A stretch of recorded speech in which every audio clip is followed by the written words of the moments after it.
오늘 우리에게 주신 하나님의 말씀은 사도행전 1장 6절에서 11절까지입니다.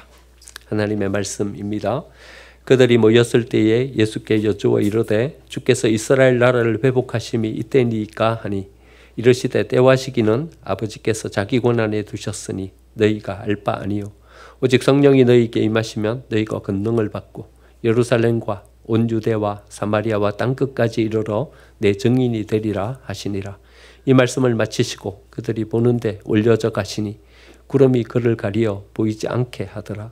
올라가실 때에 제자들이 자세히 하늘을 쳐다보고 있는데 흰옷 입은 두 사람이 그들 곁에 서서 이르되 갈릴리 사람들아 어찌하여 서서 하늘을 쳐다보느냐.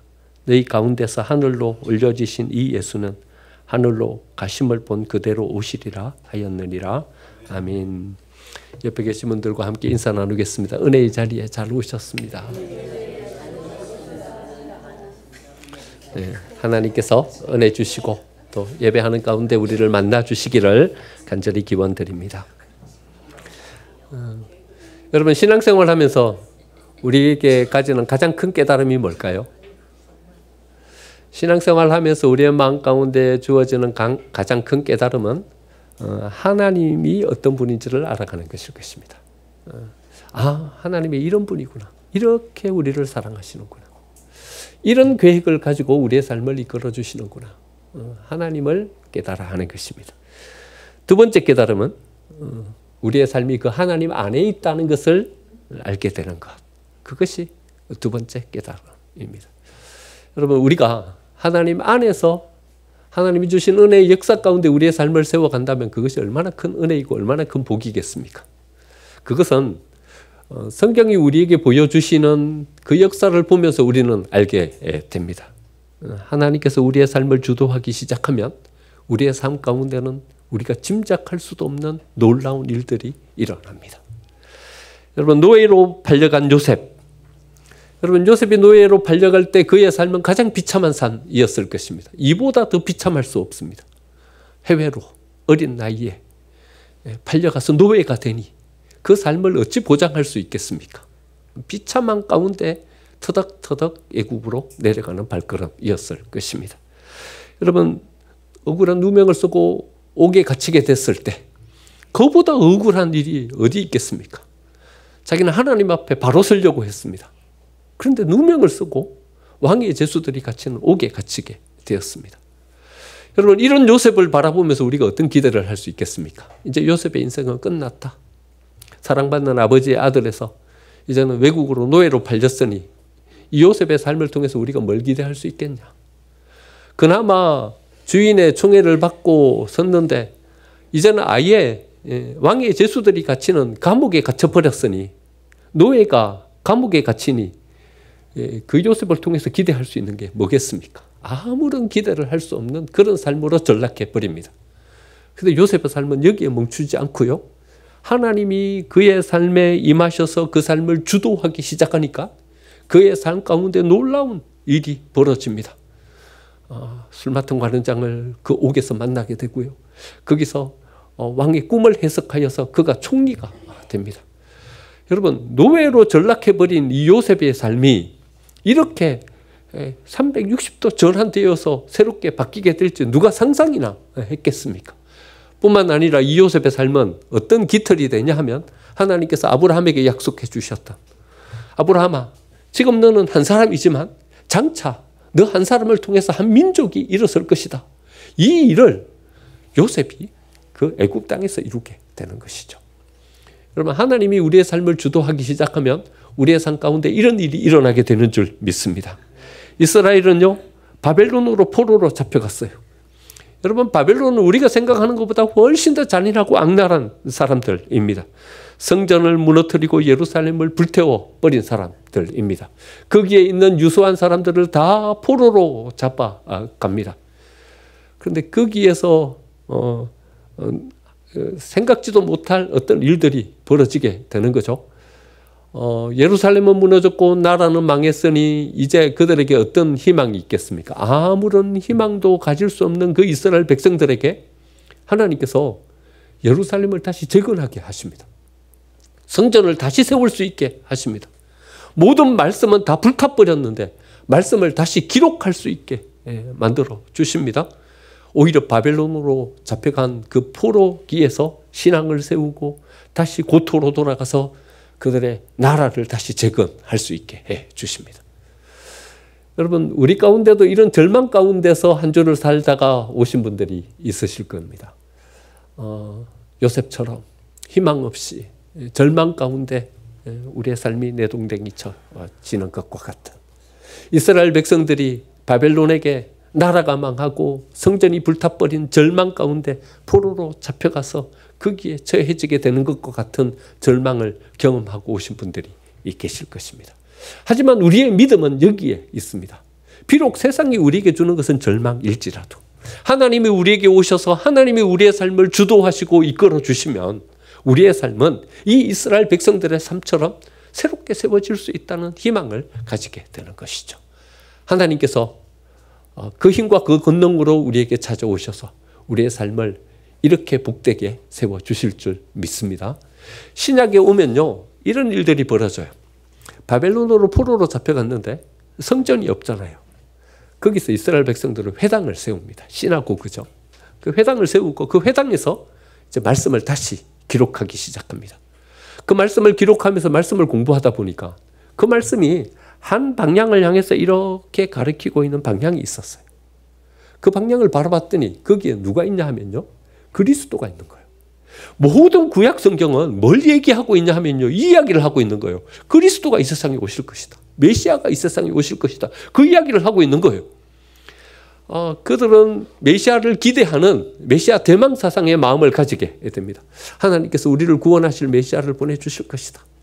그런데요, 진짜 하나님이 사람의 몸을 입고 이 세상에 오시리라고는 생각지도 못했어요. 말씀은 그래 기록하고 있지만 정말 하나님이 사람의 몸을 입고 이 세상에 오실까? 여러분, 이게 가능한 일일까요? 그런데요, 이 일이 진짜 가능해졌어요. 하나님이 사람의 몸을 입고 예수님으로 이 세상에 오신 거예요. 사람들은요, 기대도 못했어요. 상상도 못했어요. 그래서 정작 예수님이 이 땅에 오셨을 때 아무도 맞아주는 사람도 없었어요. 목자 몇몇이 가서 그 아기 예수님을 맞았고, 그 아기 예수님은 누일 곳도 없어서 구유에 누여지는 이런 상황 가운데 놓여지게 됩니다. 여러분, 우리는 상상치도 못해요. 우리는 우리의 생각 속에 하나님의 그 계획을 담을 수도 없어요. 그런데 우리의 이 밖에 있는 은혜의 역사를 하나님은 우리의 삶 가운데 허락해 주시는 분이신 줄 믿습니다. 가버나움은요, 실패자들이 모여 사는 곳이에요. 그곳에 어부, 물고기 잡으면서 그의 생계를 유지하며 살아갔던 베드로가 있었어요. 베드로는 배움이 짧은 사람이에요. 그냥 태어날 어린 시절부터 갈릴리 바다로 나아가서 물고기 잡는 거, 그게 그의 인생의 전부였어요. 그걸 통해서 생계를 유지하고 그것을 통해서 그의 삶을 살았어요. 그런데 이 베드로에게요, 하나님의 성령이 임했어요. 성령이 임하자 그를 통해서 수많은 사람들이 예수 그리스도의 복음을 영접하고 주께로 돌아와요. 예루살렘 교회를 세우는 사람이 되었어요. 그가 은과 금은 내게 없거니와 내게 있는 것으로 내게 주노니 일어나 걸어라 명하자, 태어나서 한 번도 걸어본 적이 없는 지체장애인이 벌떡 일어서서 걷는 이런 은혜의 역사가 일어났어요. 나중에는요, 더 나아가서 로마 교회의 수장이 되는 이런 영광을 얻게 되었어요. 여러분, 로마 교회의 최고의 수장으로 서 있는 베드로가 저 가버나움 출신의 가난한 어부였다는 것을 누가 상상이나 했겠습니까?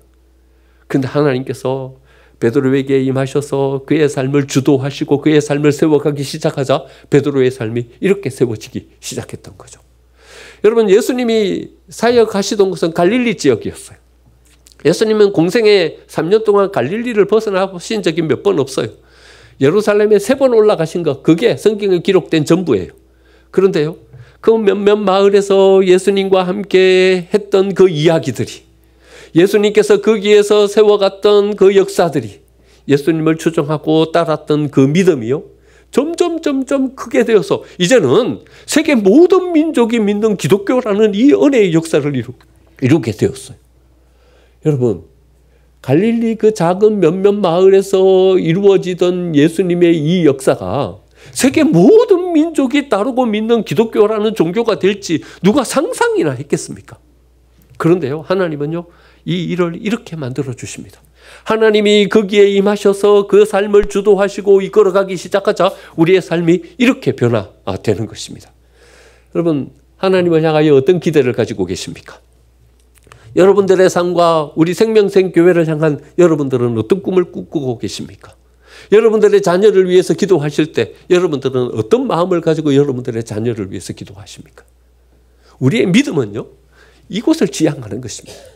우리의 신앙은요, 이곳을 바라보면서 나아가는 것입니다. 하나님께서 우리에게 임하셔서 우리의 삶을 주도하시고 이끌어 주시면, 우리의 삶 가운데 은혜의 역사를 허락해 주시면, 지금의 상황이 어떠하든, 우리의 능력의 한계가 어떠하든 하나님께서 은혜 주시고 이끌어 가시는 대로 우리의 삶이 세워질 수 있다는 믿음을 가지고 서는 것입니다. 하나님은 우리의 삶을 승리케 만들어 주시는 분이십니다. 하나님은 우리의 삶을 성공하게 해주시는 분이십니다. 여러분 믿으십니까? 오늘 본문의 말씀도 이것을 우리에게 이야기해 주고 계십니다. 8절 말씀해 보니까 오직 성령이 너희에게 임하시면 너희가 권능을 받고, 여러분 권능을 받게 되는 것입니다. 힘을 가지게 되는 것입니다. 지혜를 가지게 되고 경쟁을 이길 수 있는 능력을 가지게 되는 하나님의 사람으로 세워지게 됩니다. 하지만 오늘 말씀은요, 오직 성령이 너희에게 임하시면 너희가 권능을 받고 여기서 끝나질 않습니다. 우리의 삶은요, 어디에서 멈추어서냐 하면요, 성공하면 거기에서 멈추었습니다. 여러분 성공하면 됐지. 그 다음에 또 뭐가 필요합니까? 경쟁에서 승리했으면 됐지. 그 다음에 뭐가 더 필요합니까? 그렇죠? 우리의 삶의 목표는 어디에 있냐 하면요, 성공하는 데 있어요. 부를 얻고 명예를 얻고 성공하는 데 있어요. 우리의 삶의 끝은 어디라고 생각하냐 하면요, 최고의 성공, 최고의 명예, 가장 큰 부, 이게 우리의 삶의 끝이라고 생각해요. 근데 성경은요, 그렇지 않다고 이야기합니다. 여기에 머물렀으면 안 된다. 우리의 삶은 어디까지 나아가야 돼요? 8절 어디까지 진행돼요?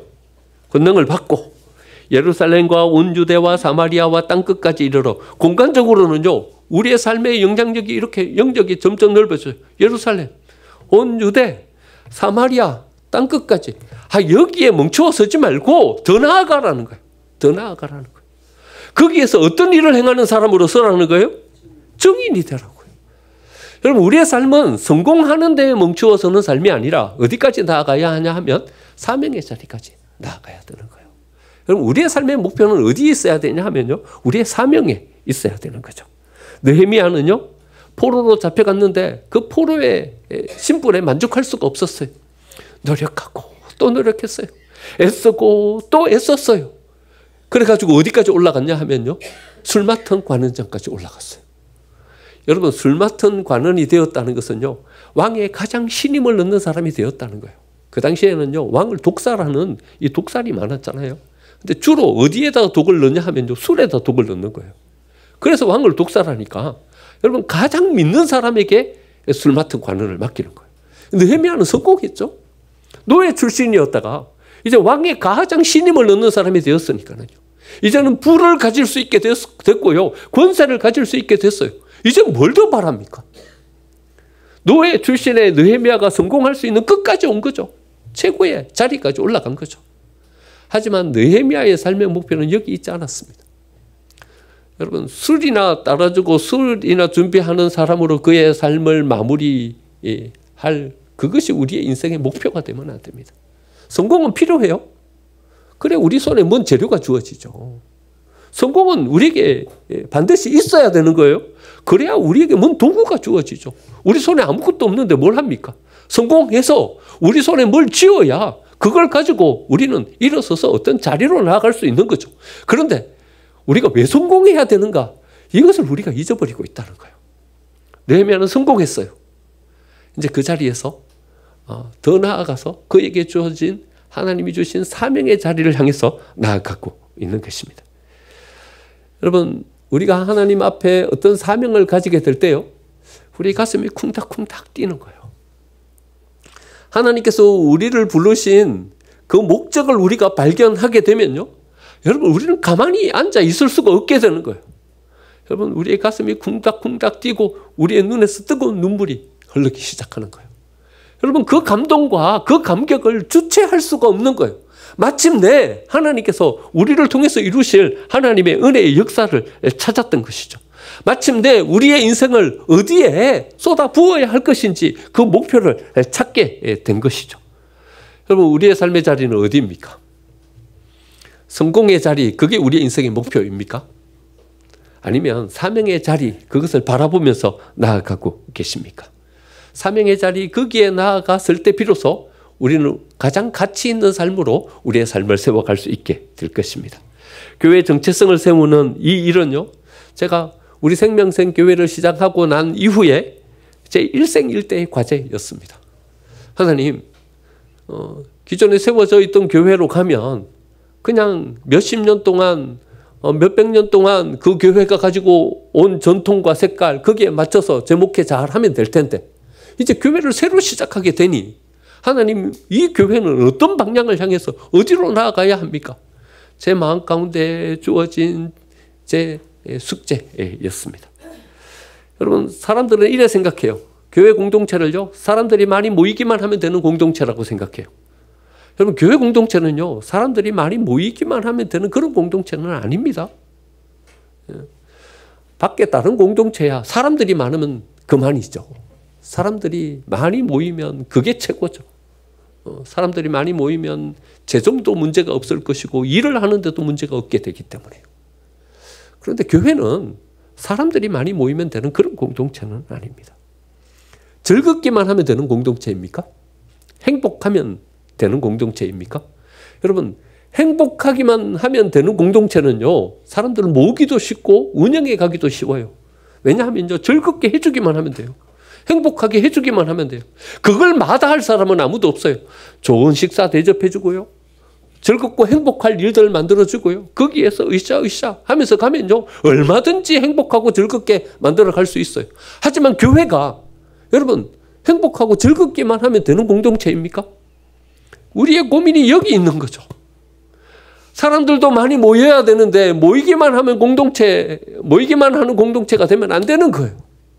우리는 행복해야 되는데 행복하기만 한 공동체가 되어서는 안 되는 거예요. 그래서 교회가 어려운 거예요. 여러분 우리가 나아가야 할 지향점, 우리의 사명의 자리 그것이 분명해야 되는 거예요. 10년 오면서 정립했던 것이 우리 중심가치예요. 주보 상단에 매번 넣고 우리 외치는 10년 동안 하나하나 보강하며 세워갔던 것. 그냥 뭐 제 생각대로 마음대로 정한 것이 아니라 말씀 속에서 기도하면서 예수님 바라보고 안디옥 교회 보고 예루살렘 교회 보면서 정립한 뽑아낸 엑기스가 요 세 가지예요. 이거 세웠어요. 그리고는 이제 이 세 가지 중심 가치를 가지고 우리가 가야 될 텐데 어디로 가야 합니까?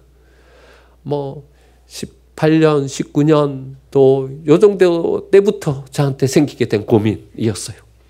그러면서 제자 훈련도 하면서 여기에 대한 어떤 답을 찾으려고 애썼고 이제 뭔가가 보여서 이제 이분들 세워가지고 같이 일하면 되겠다 싶어서 권사님들 불러가지고 같이 제자 훈련도 했어요. 권사님 우리 할 일이 있어요. 먼저 제자 훈련을 하십시다. 제자 훈련을 해가지고 같이 했는데 뭔가를 이야기하려고 하는데 제 마음 가운데 뭔가가 딱 닫히는 거예요. 하나님께서 상황을 어렵게 만드시는 거예요. 길을 막으시는 거예요. 더 이상 그 길로 나아갈 수 없게 모든 상황을 막으시는 거예요. 우리가 어디로 나아가서 어떤 사명을 향하여서 어떤 자리에 서야 합니까? 우리 고민이었어요. 저의 고민이었어요. 근데 10주년 기념 예배 드리고 여수선교 갔다 오고 난 다음에 마침내 하나님께서 제 가슴에 마음의 문을 열어주셨어요. 여러분 그때 새벽 예배를 마치고 난 다음에 제 마음 가운데 찾아온 이 가슴 두근거림은요 말로 표현할 수가 없어요. 제가 목사 안수 받을 때 가졌던 그때의 감동과 그때의 어떤 가슴 뜨거움 이후에 느껴보지 못했던 제 마음 가운데 찾아온 하나님의 역사였어요. 마침내 하나님께서 우리에게 은혜를 주시고 길을 열어주시는구나. 이 일 속에 하나님께서 우리 교회에 대한 어떤 정체성을 가지고 우리의 사명을 가지고 가게 하시는구나. 그 마음을 가지고 섰어요. 광야의 샘이요. 광야의 샘. 하나님께서 우리 생명생 교회를 통해서 이루고자 하시는 하나님의 계획이고 하나님의 뜻입니다. 우리를 통해서 이 은혜의 역사를 이루시고 우리 교회가 가져야 될 정체성을 여기에서 하나님은 찾게 하십니다. 하나님의 일을 할 때요, 우리의 사명의 자리에 이렇게 다가서면 우리의 가슴이 뛰어요. 우리의 눈에서 뜨거운 눈물이 흘러요. 여러분, 이런 경험을 하신 적이 있으십니까? 우리의 가슴이 뛰는, 여러분, 어떤 일을 위해서 우리의 인생에 에너지를 쏟고 일을 해야 되냐 하면요, 우리의 가슴이 뛰는 그 일을 위해서 여러분 우리의 에너지를 쏟고 우리의 힘을 쏟아야 되는 것입니다. 그 일 앞에 서면 어찌할 수 없는 은혜 가운데 눈물이 흐르는 그 일을 위해서 에너지를 쏟으면서 나아가야 되는 거죠. 단지 성공만을 향해서 나아가십니까? 여러분, 아직 부족합니다. 거기에 멈추어 서시면 안 됩니다. 더 나아가셔야 됩니다. 우리가 알고 있는 슈바이처요. 그 슈바이처는 신학자였습니다. 아주 당대에 유명한, 모든 사람들이 추앙받는 유명세를 떨치던 그런 신학자였습니다. 역사적 예수의 탐구라는 그가 쓴 책이 유럽 신학계의 센세이션을 일으켰습니다. 그래서 그는 신학교 교수로서, 신학자로서 모든 사람들의 존경을 받는 인물로 세워졌어요. 성공했어요. 이제는 더 이상 부족함이 없어요. 역사적 예수 탐구라는 이 책 한 권의 쇠비만으로도 그의 삶을 넉넉하게 세워가기에 부족함이 없었어요. 부가 생겼고 명예가 생겼어요. 뭐 부 생기고 명예 생기면 성공한 거죠. 더 이상 뭘 바랍니까? 그런데 1905년 프랑스 한 선교단에서 낸 선교 보고서를 보면서 그의 가슴이 뛰기 시작하는 것입니다. 아프리카에 의사가 없어서 수많은 사람들이 한번 제대로 치료받지도 못하고 죽어져가는 그 상황을 보고한 선교 보고서를 보고 슈바이처의 가슴이 뛰기 시작했어요. 난 신학자인데, 의사가 아닌데. 이미 교수가 되었고 이미 어떤 자리에 정점에 올라서서 이제는 거기에서의 삶을 살아가야 되는 삶인데 성공했지만 가슴은 뛰지 않는 거예요. 근데 슈바이처가 자기 가슴이 뛰는, 흐르는 눈물을 주체할 수 없는 그 일 앞에 딱 직면한 거예요. 이 모든 것을 다 내려놓고 의학을 공부하기 시작합니다. 그리고는 1913년 의사가 되었습니다. 의사가 되어서 아프리카 그 땅을 향해서 나아갑니다. 그 땅에서 수많은 사람들을 만나고 그 사람들을 치료하고 슈바이처가 어디에 가 있는지 자리를 찾을 수가 없어요. 오지로 들어가서 그 사람들을 만나고 치료하기 시작한 거죠. 1952년도에는 노벨 평화상까지 받았어요. 근데 그 상금으로요, 거기에다가 병원을 짓고 학교를 지어서 아이들을 가르치고 치료하기 시작합니다. 1965년 가봉의 랑비라네에서 그가 하나님의 부르심을 받기까지 그는 아프리카를 떠나지 않았습니다. 슈바이처는 성공한 사람이었어요. 최고의 신학자였어요. 신학의 정점에 다다른 사람이었어요. 하지만 그 성공이 그 사명은 아닌 것입니다. 그는 가슴 뛰는 그 일 앞에 직면했고 그의 사명을 되찾고 그 사명의 자리에서 그 역사를 이룰 수 있었던 것이죠. 그래서 슈바이처 앞에는 이 대명사가 붙습니다. 아프리카의 성자 슈바이처라는 말이 뒤쫓아 다닙니다. 여러분, 우리의 삶이 성공하는 자리, 거기에 멈추어 서서는 안 됩니다.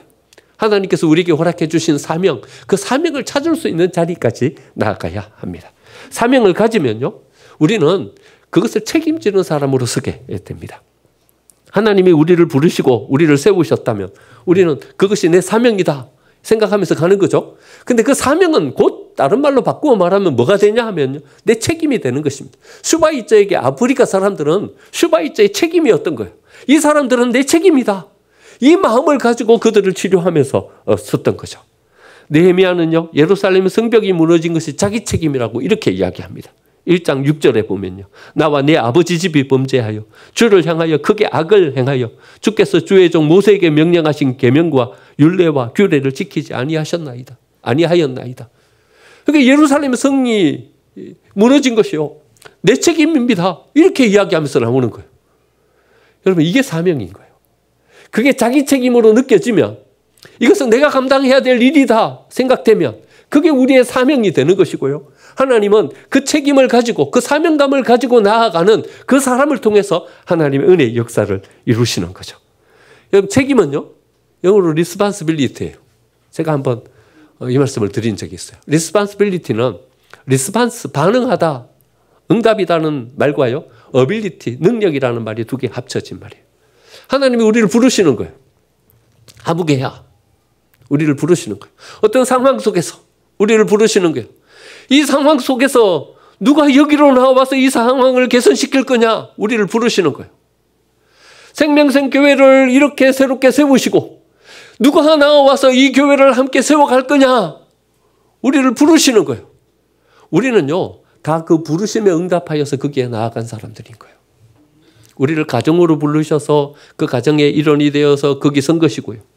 하나님께서 우리 생명샘 교회를 여시고 우리를 부르셨을 때 어떤 사람은 불러도 못 들은 채 하면서 아는 사람들도 있고, 어떤 사람은 그 부르심에 응답하여서 여기에 선 것이고, 하나님이 우리를 부르셨을 때 내가 여기 있나이다, 네 하면서 우리가 응답했기 때문에 여기 세워진 것이죠. 어떤 예쁜 처자가 있는데 하나님이 예쁜 처자를 보고서 우리의 마음을 이렇게 감동시키면서 부르신 거죠. 누가 이 사람의 남편이 될 거냐 부르신 거죠. 누가 이 멋진 총각의 아내가 될 거냐 부르신 거죠. 우리가 응답하여서 부부가 되었고 가정이 이루어졌어요. responsibility라는 말은요, 우리가 응답하여 거기에 섰다는 거예요. 응답하여 거기 섰으면요, 그건 내 책임인 거예요. 여러분, 아내가 가진 모든 것들은 누구 책임이에요? 남편 책임이에요. 남편이 그 아내를 책임져 줘야 돼요. 이게 사명인 거예요. 이 아내는 남편을 책임져 주고, 이 남편은 아내가 책임져 주고, 책임져 주는 이것을 통해서 가정이 행복하게 세워지고 복되게 이루어져 가는 거죠. 우리 자식들은 누구 책임이에요? 부모 책임이에요. 네. 우리의 사명인 거예요. 이 자녀를 우리에게 맡겨주신 거예요. 그래서 이 자녀들을 위해서 기도하면서 잘 복돋으면서 같이 세워주는 거예요.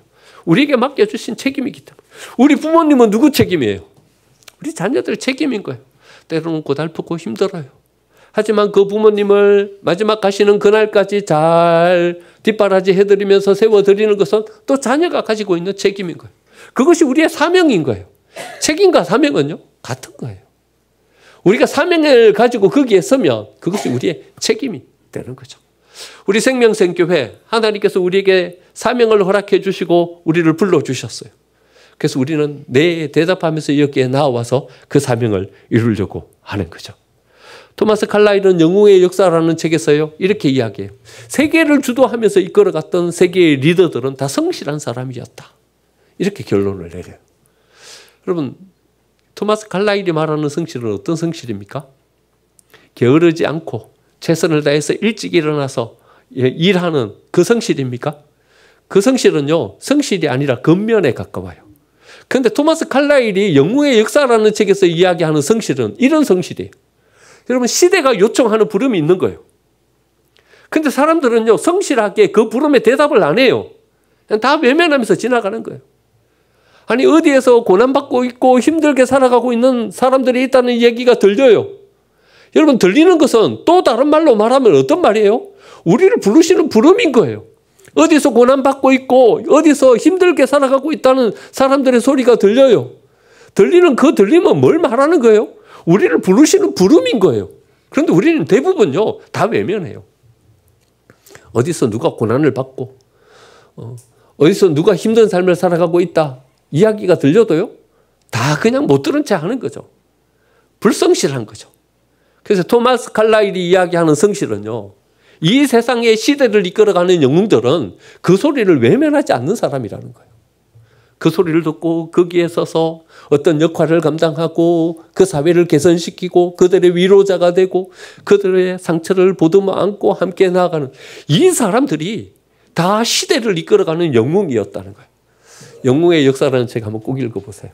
고대 시대로부터 시작해서 토마스 칼라일이 바라보는 영웅들의 이야기를 쭉 기록해 놓고 있어요. 우리는 영웅은 되고 싶어요. 그런데 성실하기는 싫어요. 우리는 성공은 하고 싶어요. 그런데 희생하기는 싫어요. 그러면요, 우리는 반쪽짜리 성공에 머무르게 되는 거죠. 하나님께서 우리를 부르셨다면 그 부르심에 응답할 수 있는 사람으로 우리가 세워져야 됩니다. 응답하며 그것을 책임지려고 하면요, 여러분 집만 있는 것이 아니라 하나님께서 우리에게 허락해 주신 은혜의 역사도 있습니다. 여러분 모세를 하나님께서 부르셨을 때 모세는 나는 도무지 이 일을 감당할 수 없습니다. 부인했어요. 하나님 모세에 이래 말씀하셨거든요. 종살이 하고 있는 저 히브리 민족을 네가 책임져라.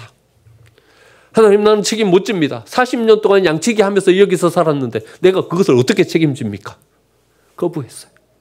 하지만 하나님의 끈질긴 설득에 그가 이제 히브리 민족을 책임지겠다고 책임의 자리에 섰어요. 양치던 지팡이 들고서 허름한 옷 입고, 그런데 하나님은요 그 손에 힘을 더하시는 거예요. 그 손을 능력 있게 만들어 주시는 거예요.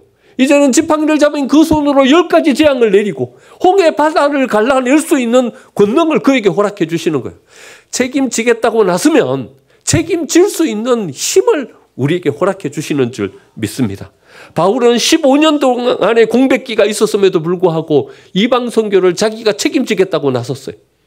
책임지겠다고 나서니까 하나님께서 바울에게 은혜와 능력을 허락해 주시는 거예요. 신약 성경 27권 중에 13권이 바울에 의해서 기록되었어요. 나아가서 전도하는 곳마다 그곳에서 교회가 세워졌어요. 바울에게 권능을 주셔서 바울이 기도하면, 바울이 찬양하면 옥문이 열리고 묶인 족쇄가 풀려지게 되는 이 은혜를 주셨어요. 심지어는 바울의 손수건이라도 갖다 얹으면 병자가 낫는 이런 은혜의 역사를 그에게 허락해 주셨어요. 왜요? 그가 책임지겠다고 나서니까요. 책임질 수 있는 힘을 주시는 거예요. 여러분 제가 팁 하나 알려드릴까요? 여러분 뭘 가지고 싶으세요? 뭘 가지고 싶으세요? 그럼 그걸 책임지는 사람이 되십시오. 여러분 재정을 원하십니까? 그럼 재정을 책임지십시오. 그럼 재정을 주십니다. 재정은 얻고 싶은데 재정은 책임지고 싶지 않아요? 네. 재정을 책임지면 책임질 수 있는 능력을 주십니다. 여러분 지혜를 원하십니까? 가르치는 사람이 되십시오. 말씀을 잘 가르치며 세워가십시오. 그러면 내가 다음 세대 이 성경을 교육하고 양육하는 사람으로 책임 있는 사람으로 서고 싶습니다. 하나님께서 거기에 합당한 지혜를 주시는 거예요. 사회 속으로 나아가서 이 세상을 하나님 내가 책임지겠습니다. 이 굴곡지고 구석진 그 어둠의 곳에서 실험하고 힘들게 살아가고 있는 이 사람들 하나님 내가 책임지겠습니다. 나아가면 책임질 수 있는 건강도 책임질 수 있는 능력도 우리에게 허락해 주시는 줄 믿습니다.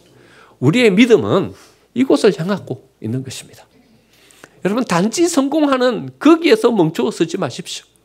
더 나아가십시오. 하나님이 우리에게 허락해 주신 사명의 자리 거기에 서십시오. 가슴이 뛰는 일, 뜨겁게 눈물 흘릴 수 있는 그곳으로 가십시오. 그곳으로 가서 우리의 에너지를 쏟고 우리의 역량을 쏟아내십시오. 우리가 책임지려고 서면 하나님께서는 책임질 수 있는 능력과 권능을 우리에게 허락해 주실 줄 믿습니다. 성령의 이 임재 속에 이 은혜를 우리의 삶 가운데 누릴 수 있는 저와 여러분이 되시기를 간절히 축원드립니다. 아멘.